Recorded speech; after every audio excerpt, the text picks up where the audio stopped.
जैसे 2014 तक मेरे फादर सिर्फ सर्विस पर डिपेंडेंट थे। 14 तक जैसे हमारी दादी गुजर गई, उससे पैसे का प्रॉब्लम होना चालू हो गया, घर में झगड़े होने लगे। बाद में फिर मुझे पता चला स्टॉक मार्केट के बारे में। 2024 में लोगों ने इन्वेस्ट की तरफ सोचना चाहिए। इन्वेस्ट कहाँ करेगा? सिटी नेटवर्क करके एक स्टॉक आता था, जो आता था 80 पैसे का। उसके हमारे फादर ने ले लिए 20,000 स्टॉक। उसका अगर 1 रुपये भी हो सकता है तो 1 लाख प्रॉफिट हम वही डन कर सकते हैं। सबसे पहले बिगिनर जो होते हैं उनके लिए यही रहता है कि इन्वेस्ट करना कैसे सीखें। इसका फ्यूचर क्या है आगे?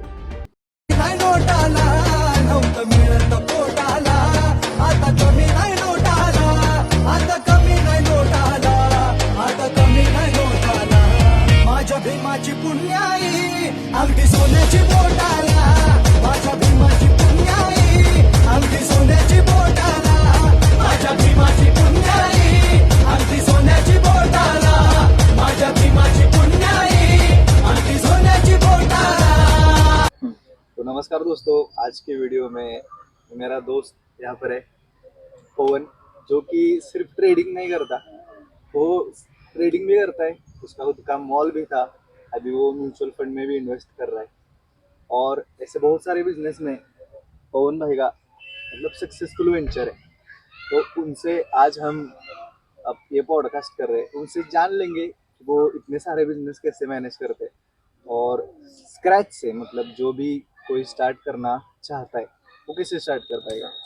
तो स्वागत है आपका पॉडकास्ट में। तो पहला क्वेश्चन पवन भाई आपका ये कि आपकी जर्नी स्टार्ट कैसे हुई थी? जर्नी तो मेरे फादर से स्टार्ट हो गई। ओके ओके जैसे 2014 तक मेरे फादर सिर्फ सर्विस पर डिपेंडेंट थे। 14 तक जैसे हमारी दादी गुजर गई, उससे पैसे का प्रॉब्लम होना चालू हो गया, घर में झगड़े होने लगे। तो उस बाद में फादर का बहुत स्ट्रगलिंग टाइम चालू हो गया। फिर उन्होंने फाइनेंस की जो बिजनेस है उसमें उन्होंने ओके मतलब लोन देना। हाँ, लोन देना वगैरह, वो हमारा वैसे खानदानी काम था, लेकिन उन्होंने बंद किया था, उनको वो फिर से चालू करना पड़ा। उसके बाद उन्होंने उसमें स्ट्रगल करके पैसे बनाए। बाद में फिर हमने थोड़ा खेती वगैरह लिया उधर, हमने हाँ उसी बिजनेस से हमने कुछ मतलब जब आपके पास में पैसे नहीं थे फिर भी आप कैसे लोन देते? लोन मतलब स्टार्टिंग ही हम 2,000 रुपए से किए थे फादर ने। 2,000 लोन खाली 2,000 से। ओके हाँ। और उसका बाद मंथली में कितना आता था, मतलब कितना इंटरेस्ट? मंथली वैसे तो इलीगल जो रहता है अंदर की बात बता रहा हूँ, वो 15-20% तक रहता है। सच में? हाँ सच। लेकिन बाद में उन्होंने कम किया, इंटरेस्ट रेट भी कम किया। और मेरी जो मौसी थी उनके पास से उन्होंने 2.5 लाख रुपए ले लिए। 2.5 लाख। हाँ। और उनसे वहां से जर्नी स्टार्ट हुई।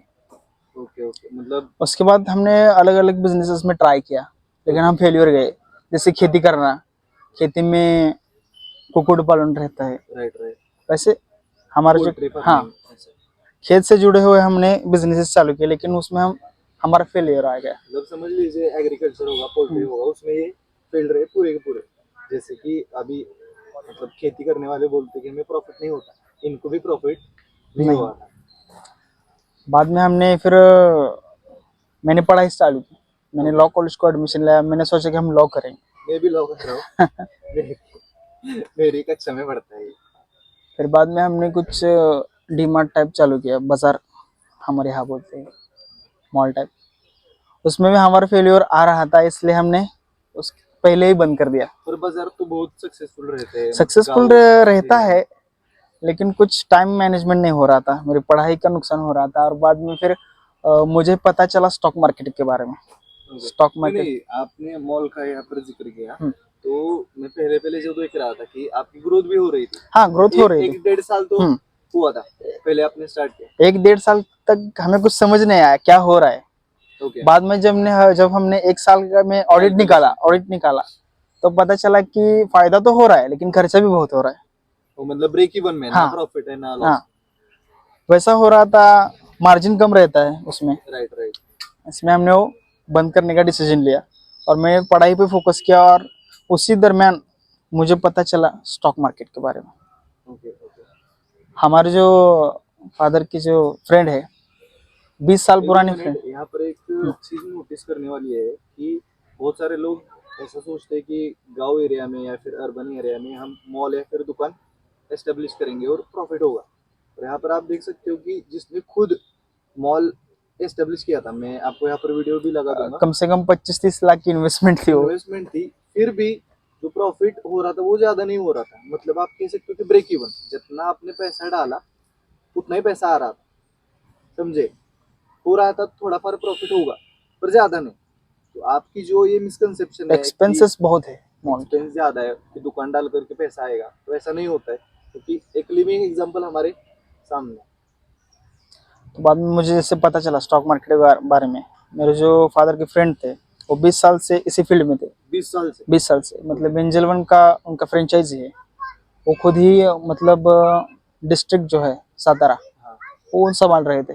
इसलिए हमने उनको बुलाया। एक 2 मंथ्स तक हमने सिर्फ स्टडी किया स्टॉक मार्केट के बारे में। मैंने खुद किया, फंड्स क्या होते हैं, डिलीवरी बेस्ड ट्रेडिंग क्या होते हैं, इक्विटी में कैसे इन्वेस्ट कर सकते हैं, कितना मार्जिन होता है वगैरह, हमने सब देख लिया। इसमें स्टडी भी बहुत इंपॉर्टेंट होता है ना स्टॉक मार्केट में। अगर स्टडी नहीं किया हाँ, तो ये स्टडी बहुत loss इम्पोर्टेंट making है इन्वेस्टमेंट के लिए, क्योंकि हमको स्टॉक को कैसे एनालाइज करना है, कौन सा स्टॉक प्रॉफिट देगा, कौन सा स्टॉक मल्टीबैगर है, कौन सा पेनी है, लेकिन हमें फ्यूचर में फायदा हो सकता है। ये मल्टीबैगर और पेनी स्टॉक क्या होता पेनी स्टॉक मतलब क्या है, ये कंपनी ने आईपीओ निकाला है लेकिन वो अभी ग्रो नहीं हो रहा। मतलब एक पैसे के है जो 50 पैसे, 1 रुपया, 2 रुपये ऐसे है, है? लेकिन बाद में वो फ्यूचर में बढ़ सकता है 7-8 सालों में। अगर 1 रुपये का है और 10-20 हो गया तो क्वांटिटी में लेकर रखते हैं पेनी स्टॉक वैसे, और बाद में उसका प्रॉफिट होता है। और जो मल्टीबैगर स्टॉक रहते हैं वो कैसा है, वो हमारे एनालाइज पे रहता है कि कौन सी कंपनी हो रही है। अभी आप एग्जांपल ले सकते हैं लोटस चॉकलेट का, जो 16 रुपये में आता था एक 3 साल पहले। अंबानी जी की कंपनी थी वो। अभी वो 1600 रुपये का हो गया है। ओके, कितने साल में? अभी वो 3-4 साल का पीरियड गया उसे, ओके, खाली 3-4 साल में। लेकिन जिन्होंने उधर पैसा डाला, लाखों करोड़ों कमाए उन लोगों ने। डेफिनेटली। तो वैसे वो स्टडी इम्पोर्टेंट है इन्वेस्टर्स के लिए। ओके, मतलब पेनी स्टॉक मतलब जिनकी स्टॉक की प्राइस 1-2 रुपए है। हाँ, 1-2 तो रुपये multibagger नीचे है। मतलब कि जो मल्टीबैगर grow है, होते हैं। लेकिन वो मल्टीबैगर कैसा है वो एनालाइज से पता चलता है, स्टडी से पता चलता है। हाँ, मल्टीबैगर का मतलब क्या? मल्टीबैगर मतलब क्या, वो स्टॉक 3 गुना, 4 गुना, 10 गुना, 20 गुना हो सकता है। हो सकता है। 200-300 गुना भी हो सकता है। ओके, ऐसी बात, मतलब एनालाइज करने के बाद एनालाइज करने के बाद पता चलता है ये कंपनी ग्रो करेगी नहीं करेगी, उसके ओनर कौन है, उसका सीईओ कौन है, वो कंपनी की मार्केट में ग्रोथ कैसे चल रही है, वो हम 2-3 वेबसाइट से पता कर सकते हैं। टिकर फिनोलॉजी है, टिकर टेप है, उसमें हमें बेसिक एनालाइज आ सकता है। कंपनी का बैलेंस शीट वगैरह हम पढ़ सकते हैं वहाँ। Okay, okay. और उसके बाद में जो मॉल में जैसे आपने बताया कि मतलब यहाँ पर प्रॉब्लम क्या आ रहा था? प्रॉब्लम आ रहा था एक्सपेंसेस का। वहाँ ज़्यादा कैपिटल डालना पड़ता है, बहुत कैपिटल डालना पड़ता है, और उसका जो फायदा वो बहुत कम आता है। अर्ली इन्वेस्टमेंट कितनी थी आपकी? स्टार्टिंग मैंने करी थी मेरे को फ्लोर का, अपने जो हमने बनाया था स्ट्रक्चर का हमें 20 लाख आया खर्चा। 20 लाख। ओके, फिर मैंने 5 लाख का गुड्स भरा। ओके, तो सॉफ्टवेयर वगैरह ऐसे डाल के मेरा 25-30 तक हो गया था। ओके। और प्रॉफिट मतलब दिन का 10-12 हज़ार होता था, लेकिन प्रॉफिट उसमें पकड़े तो 700-800 रुपये ही होता था। मतलब हमारा मार्जिन मार्जिन। 10%, 9% ही रहता है। इसलिए हमने वो सोचा कि ये लॉस का बिजनेस है, इसलिए हमने वो बंद कर दिया। तो अभी पूरा ही बंद कर दिया अभी पूरा ही बंद कर दिया, वो हमने रेंट से लगा दिया। रेंट से? रेंट का 12,000 आता है जो मॉल में नहीं मिलता था। राइट। अभी रेंट मतलब किसको दिया है, रहने के लिए या वो फिर बेकरी का है, बेकरी मैन्युफैक्चरिंग करते केक वगैरह। वो पूरा लिए या उन्होंने आधा भाग पूरा दिया? ले लिया है, पूरा ले लिया। एक 12,000 देते? हाँ, 12,000 मिल जाता है। ये तो उस मॉल के बिजनेस से भी अच्छा रहा ना ये? हाँ, वही तो, कुछ ना करके मेरा पढ़ाई भी हो रहा है। हाँ, कुछ ना वही। करके। हमें वहाँ पर फिजिकली प्रेजेंट भी नहीं रहना है, महीना होने के बाद में इस तारीख को जाना। अभी 2014 में 2024 में लोगों ने इन्वेस्ट की तरफ सोचना चाहिए। राइट। इन्वेस्ट कहाँ करेगा? अब रिजर्व बैंक के अनुसार सिर्फ 5 लाख रुपीज ही बैंक में सेफ है। 5 लाख, उससे ज़्यादा सेफ है स्टॉक मार्केट में। फंड्स में करो, SIPs करो, स्टॉक लो तो और भी बेहतर। जिसको ज़्यादा रिस्क है, जो स्टडी करना चाहता है, एनालाइज करके पैसे कमाना चाहता है, वो स्टॉक में इन्वेस्ट करे। और जो कुछ ना करके कमाना चाहते हैं वो फंड्स में, SIP में कर सकते हैं।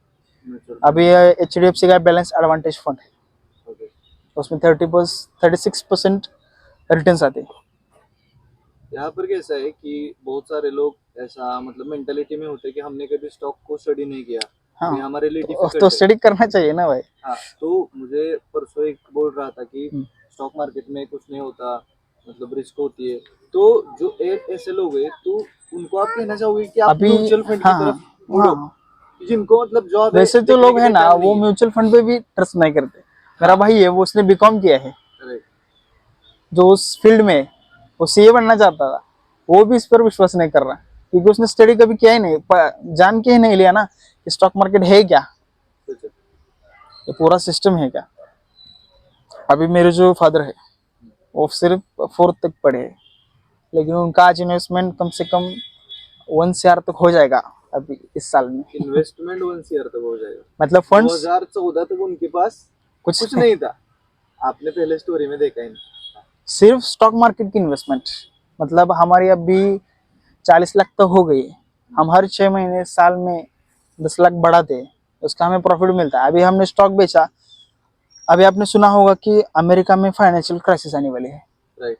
उसका जो इफेक्ट है वो इंडिया पर भी पड़ने वाला है, और वो जो क्राइसिस आएगा उसमें हम बहुत पैसा कमा सकते हैं सभी लोग। क्राइसिस मतलब क्या? अभी वेदांता एग्जांपल के लिए थे, वेदांता जो स्टॉक है 501 रुपये का बिक रहा था। हाँ। क्राइसिस में वो 50 रुपये भी हो सकता है। तो हमने जो एक 20 लाख के स्टॉक लिए थे फादर के और हम भाइयों के, तो वो हमने बेच डाले। अब क्राइसिस आएगा तो हम फिर खरीद लेंगे, और 10 लाख में बहुत क्वांटिटी आएगी, और जैसे ही बढ़ेगा करोड़ों मुनाफा। ऐसे खेलते हैं बिजनेस माइंडेड लोग। ये बहुत शार्प आदमी है बिजनेस में। लो, आपने देखा मॉल में प्रॉफिट नहीं हो रहा, म्यूचुअल फंड में। अगर मैं आपको बताऊं म्यूचुअल फंड में, तो आप बोलोगे कि म्यूचुअल फंड में क्या है कि बहुत सारे लोग करते नहीं, और इसकी स्ट्रैटेजी बहुत अलग है। इन्होंने क्या किया कि 5 लाख रुपीस इन्होंने इन्वेस्ट किए एक पर्टिकुलर म्यूचुअल फंड में, और मंथली इनको 15 से 20 हजार रुपए आते हैं। इसको SIP नहीं कहते, SWP कहते, सिस्टमेटिक विड्रॉल प्लान। उसके बारे में क्या बताना चाहोगे? जो हमने किया है वो है रेगुलर प्लान।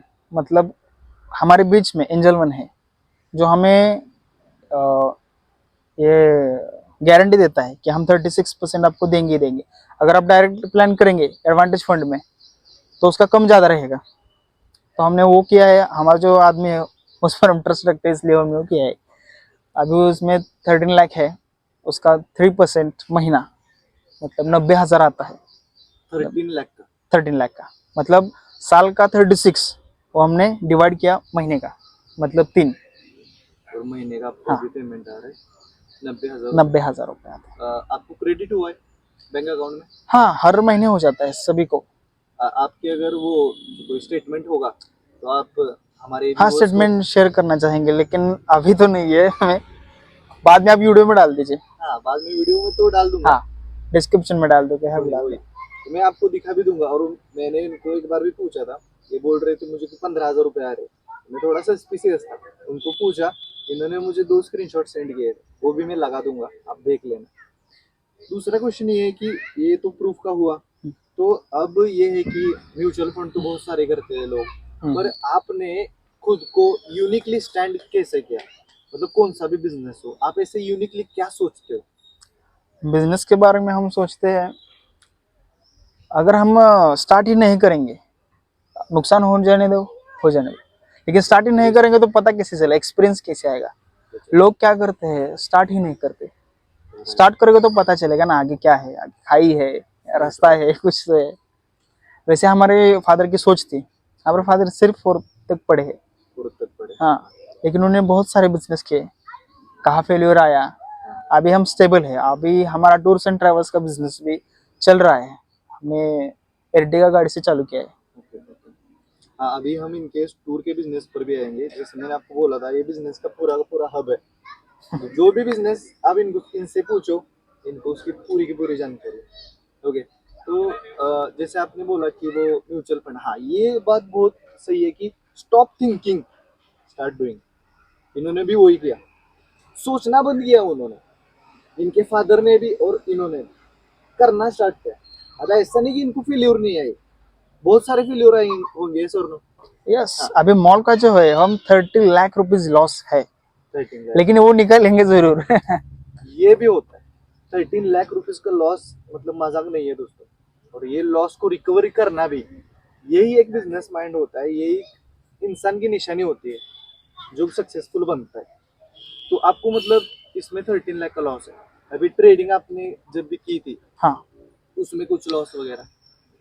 हम जो ट्रेडिंग कर रहे हैं वो हम ऑप्शन और फ्यूचर दोनों नहीं कर रहे। दोनों नहीं कर रहे। मतलब हम जो इंट्राडे रहता है, ऑप्शन रहता है, फ्यूचर है, वो दोनों नहीं।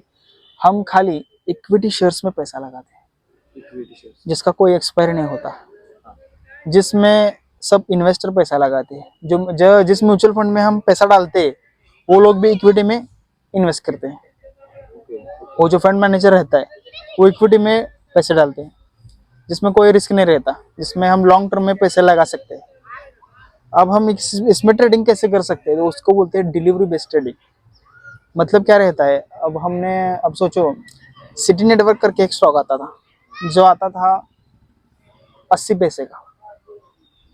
उसके हमारे फादर ने ले लिए 20,000 स्टॉक। उसका अगर 1 रुपये भी हो सकता है तो 1 लाख प्रॉफिट हम वही निकाल डन कर सकते हैं। तो हम क्या कर सकते हैं, ट्रेडिंग करना चाहे तो इक्विटी में, मतलब सेफ ट्रेडिंग रहता है। हम थोड़ा फर पैसा लगा के पेनी स्टॉक में वगैरह हम ज्यादा पैसे बना सकते हैं कुछ ही सालों में, मतलब 6 महीने में भी हो सकता है। हमारे एनालाइज पे डिपेंड है, हमारे स्टडी पे डिपेंड है कि कौन सा स्टॉक बढ़ेगा, कौन सा पेनी स्टॉक बढ़ेगा। पेनी स्टॉक मतलब क्या, वो कभी बढ़ते ही नहीं है। लोग बिलीव नहीं करते पेनी स्टॉक में, लेकिन हमारे एनालाइज बातें देती है कि पेनी स्टॉक जो कंपनी है वो ग्रो करने वाली है या नहीं करने वाली है। अगर ग्रो नहीं करेगा तो वैसे का वैसा ही रह जाएगा। इसमें 3 चीजें बहुत समझने वाली है। पहला है कि ऑप्शन और फ्यूचर ट्रेडिंग, उससे बेहतर है म्यूचुअल फंड, और म्यूचुअल फंड से बेहतर है डिलीवरी बेस्ड।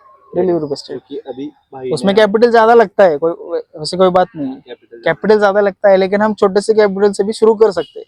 थोड़ा टाइम लगेगा, लेकिन बाद में आपका बहुत बड़ा कैपिटल हो छोटा सकता है। कैपिटल मतलब कितना कर सकते हैं? कम से कम मेरे हिसाब से 5 लाख तो 5 जरूर है। लाख तो लगेगा। अब देखो दोस्तों कि आपको ये अमाउंट थोड़ी ज्यादा लग सकती है, पर share market is also business. Yes, क्योंकि आप बिजनेस में पैसा लगा रहे हो, आप इन्वेस्टर हो, स्मार्ट इन्वेस्टर। तो आपके पास में इन्वेस्टमेंट तो होना चाहिए। ट्रेडिंग से भी मिनिमम बताइए भाई। मिनिमम 1 लाख, हाँ, ट्रेडिंग 50,000, 60,000। हाँ, क्योंकि हम इक्विटी में पैसा कमाना चाहते हैं तो हमें पहले पेनी स्टॉक ढूंढना पड़ेगा जो हमें पैसा बना के देगा। जैसे सिटी नेटवर्क अभी चालू है, अभी 80 पैसे का है, वो हमने 10,000, 8,000 हम ले सकते हैं, आराम से ले सकते हैं क्वांटिटी में। राकेश जी ने जो चालू किया था उनके साथ, उनके पास सिर्फ 5,000 थे, लेकिन वो 80 का जमाना था, वो बहुत ज्यादा थे, लेकिन उन्होंने उनके फ्रेंड से 2.5 लाख रुपए ले लिए। उन्होंने वादा किया कि वो 12% देंगे। ओके। हाँ, मतलब 12% देंगे बोला था जो उनको बैंक दे रही है, लेकिन वो बाद में उन्होंने बोला हम 18% दूंगा मैं। ओके। लेकिन उन्होंने उस 2.5 लाख का बहुत बना लिया। हाँ। वैसी बात थी, इसलिए इसमें इम्पोर्टेंट पैसा लगाना नहीं है, पैसा होना भी नहीं है, स्टडी और एनालाइज। ओके, ये इस तुमको बात पर मैं आना चाहूंगा सर कि जो एनालाइज है हम कैसे कर सकते हैं? एनालाइज, हाँ, पॉइंट्स में बता रहा हूँ। पहला है इकोनॉमी को एनालाइज करना। हम इंडिया में इन्वेस्ट कर रहे हैं, इंडिया की इकोनॉमी समझना, हर सेक्टर की इकोनॉमी समझना, जैसे फार्मिंग हो गया, सब इंडस्ट्रीज हो गए, इंफ्रास्ट्रक्चर, फार्मा, मेडिकल, जो सब इंडस्ट्रीज है वो कैसे चलती है, इंडिया की इकोनॉमी, इंडिया की सरकार किसे सपोर्ट करती है, चालू है ना ते बघितलं. हाँ, किसे सपोर्ट कर रही है, किस बिजनेस को बढ़ावा दे रही है. अभी रेलवेज का ले लो, रेलवेज का IRB IRCTC ये जो स्टॉक है वो बहुत बढ़ रही है क्योंकि गवर्नमेंट उसको सपोर्ट कर रही है. राइट. गवर्नमेंट सपोर्ट कुछ की भी कुछ मायने बात होता होती है, वो बहुत मायने रखते हैं. अडानी स्टॉक का हुआ है. अडानी स्टॉक का थोड़ा कंट्रोवर्शियल है लेकिन Controversial है, पर वो है कि लेकिन स्टॉक government- मार्केट इन्वेस्टर के लिए तो अच्छा है. हाँ, तभी तक वही. हमें पॉलिटिक्स में नहीं जाना. पॉलिटिक्स में नहीं. business हाँ, पॉलिटिकल सपोर्ट भी कुछ बात होती है. और ये हाँ, इकोनॉमी समझना चाहिए, इंडिया की इकोनॉमी क्या है. बाद में हम क्यों स्टॉक को एनालाइज करना चाहिए, हिस्टोरिकल बैकग्राउंड देखना चाहिए शेयर मार्केट का, स्टॉक्स कैसे बढ़े उतरे, और हमको जरा सा एनालाइज करना चाहिए हर रोज हिस्ट्री देख स्टॉक के बारे में कि कौन सा बढ़ रहा है, मार्केट कब बढ़ रहा है, कब उठा रहा है. अभी हाल ही में जो इलेक्शंस हो गए थे, इलेक्शंस में हमारे फादर का ओवरऑल गेन तब तक 60-70 हजार था, मतलब 10 लाख. और जस्ट इलेक्शन के अगले दिन रात को उनका ओवरऑल गेन 14 रुपए हो गया था. ओ तो ऐसा फर्क पड़ सकता है. हमारा वो पहला फाइनेंशियल क्राइसिस हमने देखा था. इलेक्शन में. हाँ, वहाँ हम बहुत पैसे कमा सकते थे लेकिन वो पहली टाइम था इसलिए हमने जाने दिया. अब हम होशियार हो गए और फाइनेंशियल क्राइसिस आने वाला है फरवरी में. राइट. तो पहले ही बेच देने वाला हाँ, सोचा. फरवरी में जब आएगा, हमने अभी भी स्टॉक बेच चुके हैं सभी, फरवरी में खरीद लेंगे. जब तक वो 14 मतलब लेस होगा तो आप हाँ. क्वांटिटी बाय कर लेंगे. बाय कर लेंगे. ऊपर गया तो प्रॉफिट होगा. इलेक्शन ऊपर गया में तो- मुझे लगता है बहुत सारे लोगों का लॉस हुआ. बहुत सारे, वो सारा मिस रिप्रेजेंटेशन से हुआ. मतलब आप बोलोगे आप PM को दोष दे रहे हो, लेकिन उन्होंने जो वादा किया था स्टॉक मार्केट बढ़ेगा, स्टॉक मार्केट बढ़ेगा, इसलिए लोगों ने बाय किया. राइट. और जैसे ही ऐसे लगने लगा लोगों को कि गवर्नमेंट मोदी का जाएगा, मोदी गवर्नमेंट जा सकता है, राइट. लोगों ने सेल किया और इतना सेल किया कि पूरा मुझे लगता है इन इलेक्शन के दिन की ही बहुत ज्यादा सेलिंग हुई. हाँ. रिग्रेस सेलिंग हुई क्योंकि वहां पर दिख रहा था कि कांग्रेस के थोड़ी सीट्स आ रही और सीट्स आ 400 रहे थे, पार हाँ. नहीं जा सकता. हाँ, उसी कारण लोगों को डर था. डर था. और इतनी सेलिंग हुई दोस्तों कि आपको भी पता होगा कि लाखों करोड़ों में लोगों का नुकसान अभी इंडिया में खाली 4% लोग इन्वेस्ट करते हैं. 34%. 4%, ओनली 4%. ओनली 4%. और जब यूरोप कंट्रीज में जाओ 90% से आगे है. इन्वेस्टमेंट. हाँ, इतने लोग करते हैं. तो यही डिफरेंस है कि हम कैसे जी रहे हैं और वो कैसे जी रहे हैं. हम अगर इन्वेस्ट कर रहे हैं तो हमारी इंडिया की इकोनॉमी भी बढ़ेगी, राइट. कंपनीज बढ़ेगी, बहुत पैसा इकट्ठा होगा. इसमें एक थियोरेटिकल पार्ट ये भी है कि अगर आपने rich dad poor dad book पढ़ी होगी तो उसमें भी है कि एक होता है नौकरी करने वाला, दूसरा होता है सेल्फ एम्प्लॉयड, तीसरा होता है कि जिसका खुद का बिजनेस होता है, और चौथा होता है इन्वेस्टर जो कि सबसे ज्यादा पैसा कमाता है. मैं यहाँ पर ये लगा भी दूंगा, आप देख लेना, पढ़ लेना कि इन्वेस्टर सबसे ज्यादा पैसा कमाता है बिजनेसमैन से भी ज्यादा, क्योंकि शेयर मार्केट में बिजनेसेस होते हैं और ये शेयर- पैसे किसमें लग रहे हैं. बिजनेस. शेयर मार्केट में भी करना चाहिए और बाकी चीजों में भी इन्वेस्ट करना चाहिए. मेरे हिसाब से लैंड हो गया, लैंड हो गया, मतलब रियल इस्टेट में. असेट्स में भी पैसे ज्यादा चाहिए. राइट. कि एसेट से जो पैसा आता है हाँ. वो आप खर्चा कर सकते हो, पर जो इन्वेस्टमेंट है वो नहीं. ये चीज भी बहुत मायने रखती है. तो यहाँ पर आपका ये आया था कि टूर का बिजनेस है. हाँ, tour. हमने 3 बिजनेस डिस्कस किए दोस्तों. पहला था उनका मॉल का, दूसरा था अभी शेयर मार्केट का चल रहा है, ये म्यूचुअल फंड का. हाँ, ये म्यूचुअल फंड में भी कौन सा म्यूचुअल फंड अभी ज्यादा से ज्यादा अर्निंग दे रहा है या फिर परसेंटेज में ग्रो कर सकता है. अभी जो सबसे फेमस, सबसे ज्यादा चलने वाला HDFC bank. HDFC bank. HDFC bank के सभी फंड्स गारंटीड आपको रिटर्न्स देते हैं. ओके. अभी आप एक ही एग्जांपल लो, HDFC balance advantage fund, okay. जिसका इन्वेस्टमेंट आप सोच नहीं सकते, 7 लाख करोड़ ओके. उनके पास फंड है, लोगों का लिया है. लेकिन आप डायरेक्ट प्लान करेंगे ना तो कम ज्यादा हो सकता है उसके रिटर्न्स, लेकिन रेगुलर जाएंगे कौन से भी ऐप के थ्रू, एंजल फंड रहेगा, ग्रो रहेगा, तो आप उनके गारंटीड रिटर्न्स ले सकते हैं, जैसे कि 35-36 मिल सकते हैं ईयरली ईयरली, मिल ही सकता मिल ही सकता है.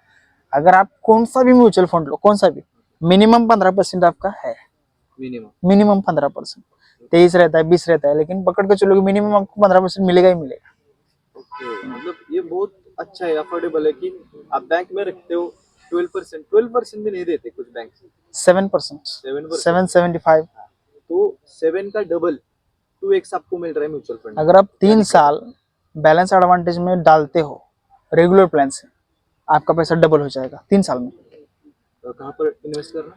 HDFC का बैलेंस एडवांटेज, लेकिन रेगुलर प्लान, किसी दलाल के थ्रू, मतलब एजेंट के थ्रू, मतलब एंजल वन हो गया, ग्रो हो गया, जो अच्छी कंपनियां हैं, अच्छे उसके एप्स थ्रू हैं, होना चाहिए। हाँ उसके थ्रू होना चाहिए। ओके।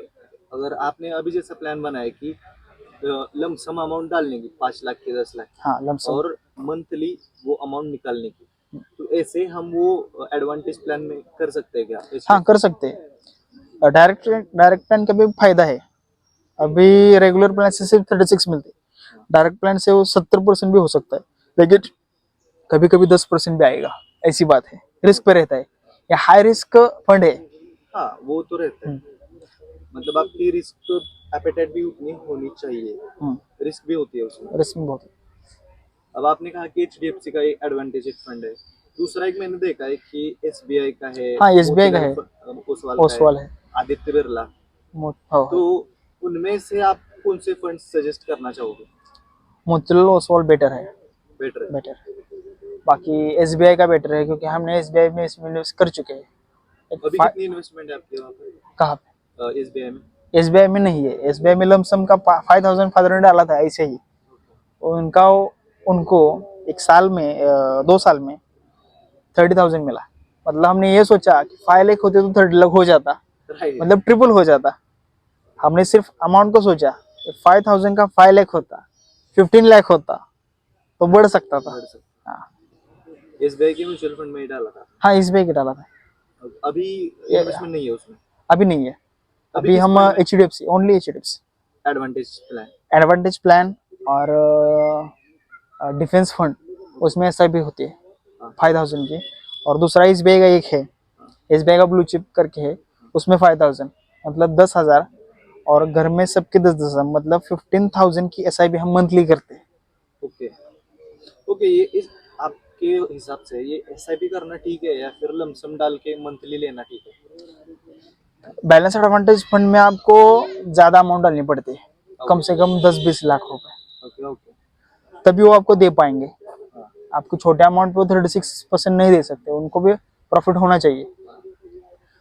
अगर आप बिगिनर है तो आप सबसे पहले इन्वेस्ट करना सीखना चाहिए अच्छे फंड्स में और स्टॉक्स में।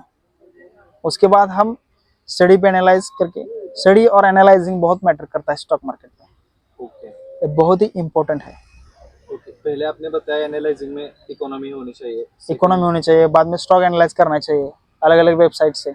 उस कंपनी का फाउंडर कौन है, हाँ फाउंडर कौन है। एक ऐसी यहाँ पर चीज है कि पवन है, पवन ने गाड़ी ली है अच्छे से, ओके, और उसकी जॉब भी अच्छी चल रही है, पर पवन ने गाड़ी ली है, उस पर कर्जा है, उसका मालिक भी उसको फायर करने वाला है।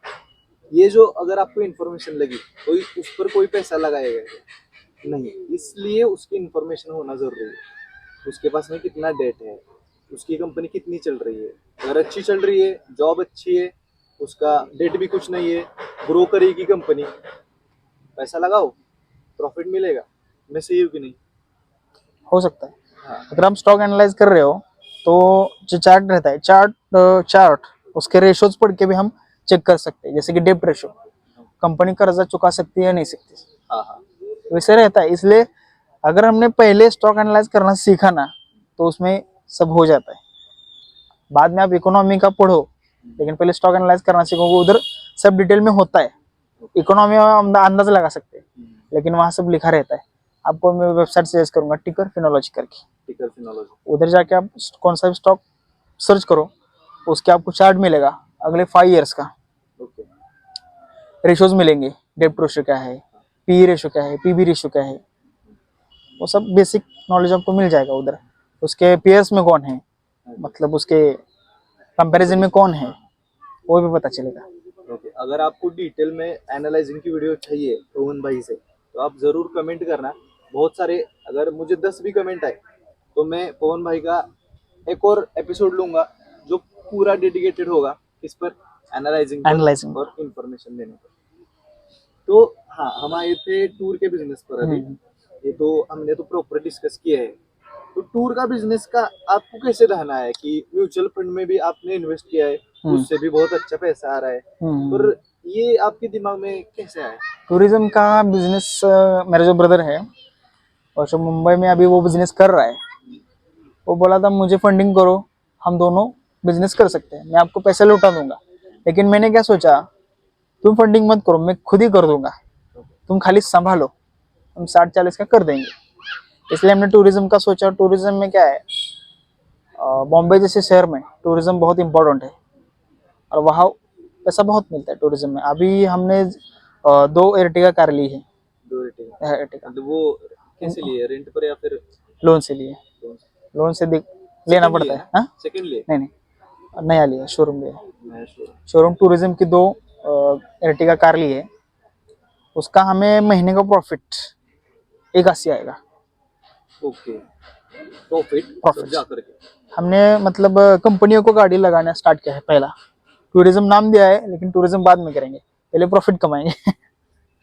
हाँ, अभी कॉल सेंटर को 45,000 और एक ऑफिसर है उनका 45,000, एक गाड़ी का 90,000। सुबह ऑफिसर्स को और रात को कॉल सेंटर को, 2 गाड़ी का 1,80,000। ये ऑफिसर्स क्या है?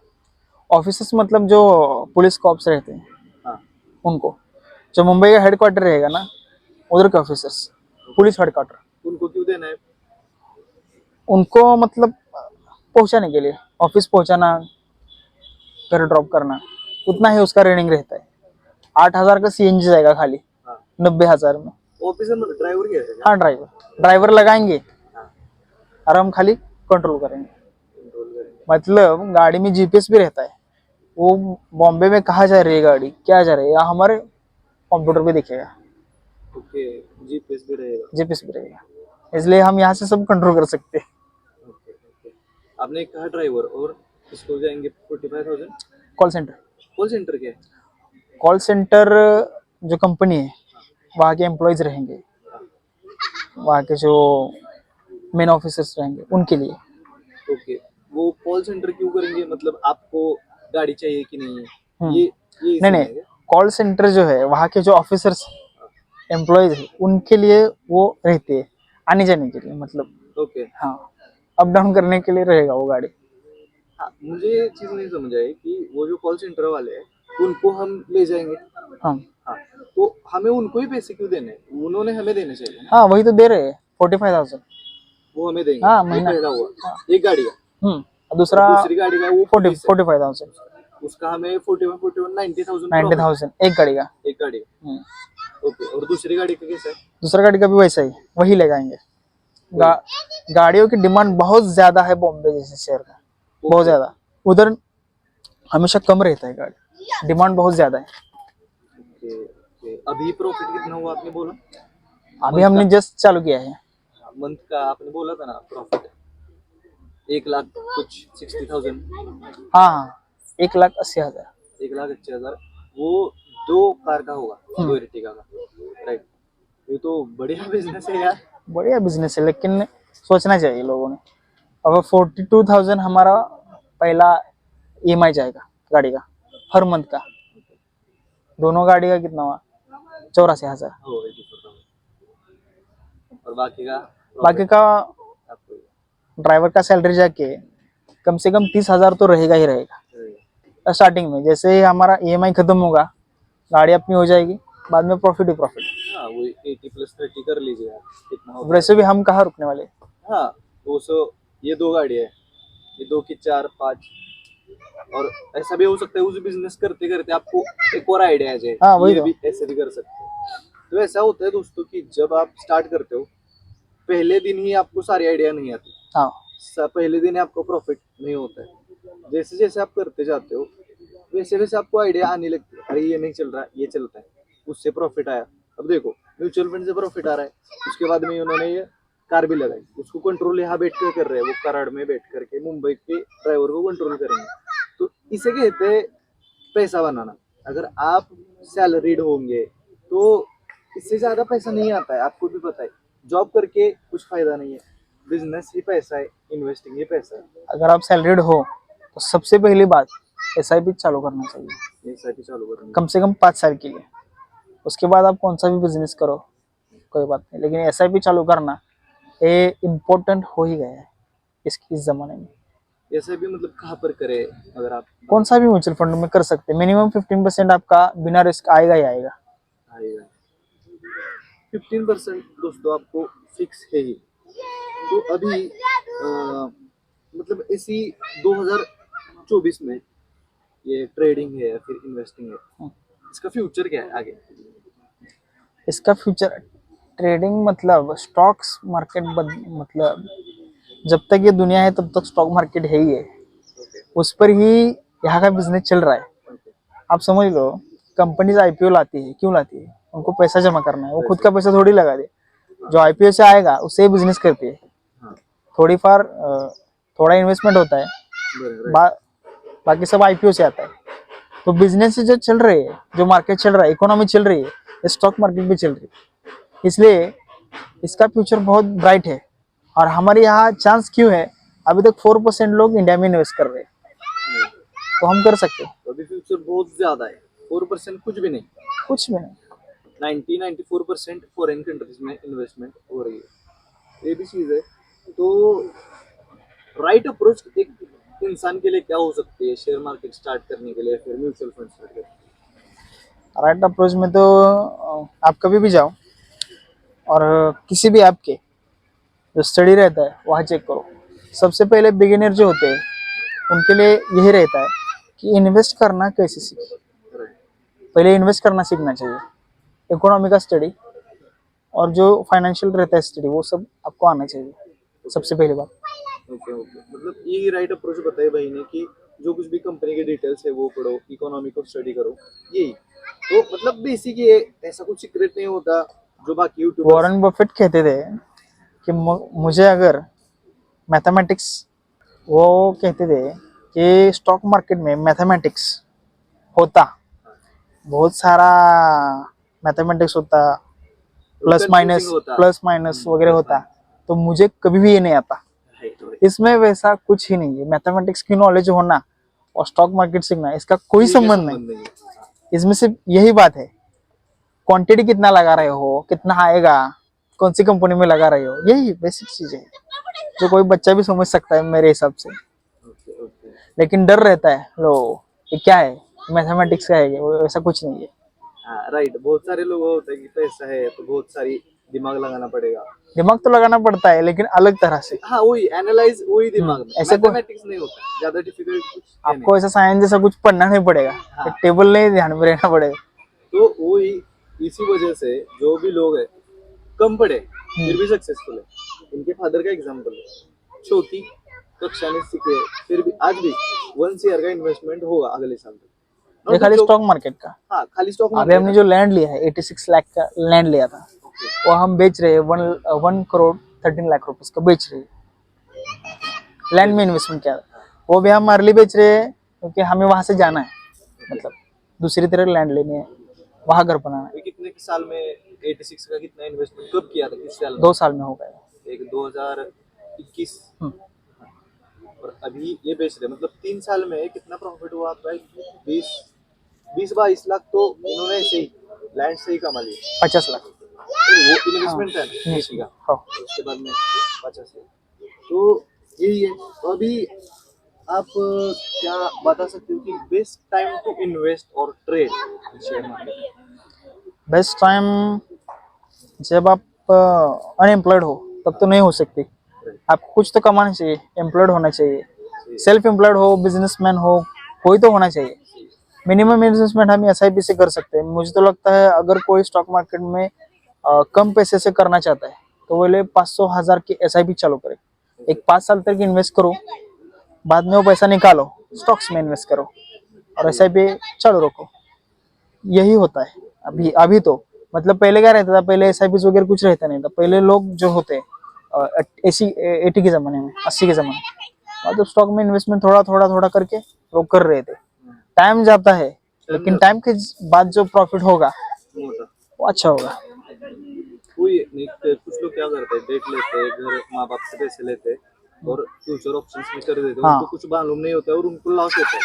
बहुत सारे पवन भाई आपने देखा होगा कि बहुत सारे लोगों ने सुसाइड भी किया हाँ। इस जमाने में। तो ऐसा मत करो, माँ बाप से पैसे मत लो, लोन मत लो, खुद जॉब करो। 500 की, भाई ने क्या बताया, 500 की 1000 की एसआईपी करो। लोग क्या है, जल्दी पैसा कमाना चाहते हैं कम टाइम में। वही। और जो यूथ रहता है, यूथ अभी इंडिया का, वो जुगाड़ू है थोड़ा, वो उनको लगता सही है तो रखता है ना। हाँ फ्यूचर और ऑप्शंस में पैसा लगा कर जल्दी पैसा और बड़ा पैसा कमाना चाहते हैं। राइट। लेकिन पेशेंस भी कोई कुछ बात होती है, पेशेंस बहुत जरूरी है स्टॉक मार्केट में। ओवरऑल लाइफ में भी और स्टॉक मार्केट में भी हाँ। सब्र का बहुत पेशेंस, बड़ा रोल होता है। अगर आप इन्वेस्टर हो तो पेशेंस रखना बहुत जरूरी है। ओके, मतलब जैसे मैंने भी बताया, तो ऐसी कौन सी गलतियां हो सकती है कि उनको इन्वेस्टिंग में लॉस हो सकता है? इन्वेस्टमेंट में लॉस होने की सबसे बड़ी गलती एक कम नॉलेज होना, आधा नॉलेज होना। अभी स्टॉक मार्केट के बारे में जो लोग आधा नॉलेज रखते हैं उनमें से दो टाइप के लोग होते हैं। एक होते हैं उसमें हाफ नॉलेज रह के इन्वेस्ट करने वाले, और एक होते हैं कि हाफ नॉलेज है इसलिए इन्वेस्ट ही ना करने वाले। ओके ओके, वैसे दोनों गलती करना बहुत बड़ी बात है, दोनों गलती दोनों नहीं भी है। बहुत बड़ी हाँ। गलती है। एक इन्वेस्ट करना भी, हाफ नॉलेज हो तो इन्वेस्ट करना भी बुरी बात है और ना करना भी बुरी बात है। तो पहले पढ़ो, राइट, पढ़ो, स्टडी करो। कि वो चीज क्या है समझ लो पहले पूरी तरह से 100% कि एक पैसा कहाँ होता है। वैसे स्टॉक मार्केट 300 साल पुराना है, 300 इंडियन मार्केट। नहीं सभी तरह का, ओके। ऑल ओवर वर्ल्ड का। पहले शिप्स में होता था, बाद में वो फिर जैसे ब्रिटिश ईस्ट इंडिया कंपनी, तो वहाँ डलास स्ट्रीट अभी जो बोलते हैं जहाँ स्टॉक मार्केट की बिल्डिंग है एनएसए की, वहाँ चलता था एक पेड़ के नीचे। ओके, तो बहुत बढ़िया, मतलब बात। एक स्वामी विवेकानंद जी ने भी कहा था, half knowledge is poison. Yes, half knowledge किसी भी चीज की आपको लॉस की देगी एंड में, और वही बहाने का। ये एक्सपीरियंस इंसान है, इसलिए वो आपको बता रहे कि म्यूचुअल फंड हो, शेयर मार्केट हो, पेशेंस तो लगेगा। अगर आपको फटाफट पैसा चाहिए तो आपको यहाँ पर मिलने नहीं वाला है। मैं पॉडकास्ट देख रहा था भाई, जो कि ब्रोकर जो होते हैं, एंजल वन है, अपस्टॉक है, उसमें वो जॉब कर रहा था और पूरा उसके पास में लिस्ट आता था कौन कौन प्रॉफिट कर रहा है, कौन कौन लॉस। तो उसने देखा कि कोई भी प्रॉफिट नहीं कमा रहा फ्यूचर ऑप्शन ट्रेडिंग में। फ्यूचर जो ऑप्शंस में investment क्या है, कर रहे मोटा पैसा, ऐसी चीज। 10 ट्रांजेक्शन रहते हैं, लेकिन उसमें से 2-3 ने प्रॉफिट बुक किया होता है। 10 ट्रेड मारे हुए होते हैं लेकिन 2 ही उसमें प्रॉफिट हुआ होता है, 8 का लॉस झेलना पड़ता है। जब ये इन्फ्लुएंसर है इंस्टाग्राम पे जो बता रहे हैं मैंने इतना प्रॉफिट कमाया, अभी आप देख रहे होंगे गाड़ियां वगैरह लेके रहते हैं, इतना प्रॉफिट बुक किया, आज 5 लाख किया, 10 लाख किया, लेकिन लॉस नहीं बताते। कोई भी लॉस नहीं बताएगा, जो होगा वो प्रॉफिट ही बताएगा, और जो असली होगा वो पहले लॉस बताएगा और कैसे लॉस को रोकना चाहिए। तो आप आइडेंटिफाई कर सकते हो कि जो लॉस बता रहे वो अच्छा या फिर एथिकल ट्रेडर है, नहीं तो जो सिर्फ प्रॉफिट दिखा करके आपको गुमराह करके कोर्स बेचना चाहता है। कोर्स बेचेगा, इंस्टाग्राम पे फॉलोअर्स बढ़ाएगा, राइट, यूट्यूब पे व्यूज बढ़ाएगा। यूज बढ़ाएगा। उसका बेस्ट एग्जांपल मैं आपको बताऊंगा, पुष्कर राज ठाकुर जो यूट्यूबर है, हाँ, वो स्टॉक मार्केट का काला सच वो बताता रहता है, ओके, और हम सही कैसे इन्वेस्ट करें वो बताता रहता है। रहता है। ओके, मतलब आप कहते हो कि वो बेस्ट, हाँ वो बेस्ट है। देता है। अभी आपने जो काम किया है आप भी अच्छा ही कर रहे हैं। राइट राइट, वो भी है, ठीक आप है। तो खाली तो बड़ा चढ़ा के थोड़ी बात कर रहे हो, हाँ, ऐसा होगा वैसा होगा। हम बात कर रहे जो हैं रियलिटी, रियलिटी, रियलिटी के बेस पे हमने इन्वेस्ट करना हाँ, चाहिए। हमने चैनल भी एफएक्स इसलिए रखा है कि जो फाइनेंस के रिलेटेड नॉलेज है, हम्म। हम लोगों को, आज बहुत सारे लोग गुमराह हो रहे हैं तो वो नहीं हो पाए। वो जो रियलिटी है उस पर बेस उनकी इनकम बढ़े, किसी का भी लॉस ना हो। यही मैं भी चाहता हूँ, ये भी भाई चाहते हैं, इसलिए इन्होंने हाँ करा। अभी मैं कोई बड़ा ऐसा नॉलेजेबल इंसान तो नहीं हूँ, लेकिन मैंने जो जो भी प्रॉफिट किया है वो खड़ा है भाई, जो भी किया है, मेरी उम्र के 21-22, फिर भी भाई लाखों की करोड़ों की बात कर रहे हैं, तो कुछ तो उखड़ा है भाई ने। मैंने प्रूफ भी दिखाया है आपको वीडियो में। तो यही था भाई आज का पॉडकास्ट, एकदम बेस्ट हुआ। आई होप कि लोगों को भी बहुत सीखने को मिला होगा। अगर लोगों के कमेंट आए तो हम एनालाइज का कैसे स्टॉक एनालाइज करते हैं वो भी हम देखेंगे देखेंगे जरूर। और तो चलिए दोस्तों, वीडियो अच्छी लगी हो, अगर अच्छी लगी हो तो भी लाइक करना। Thank you so much, thank you भाई। चलते हैं.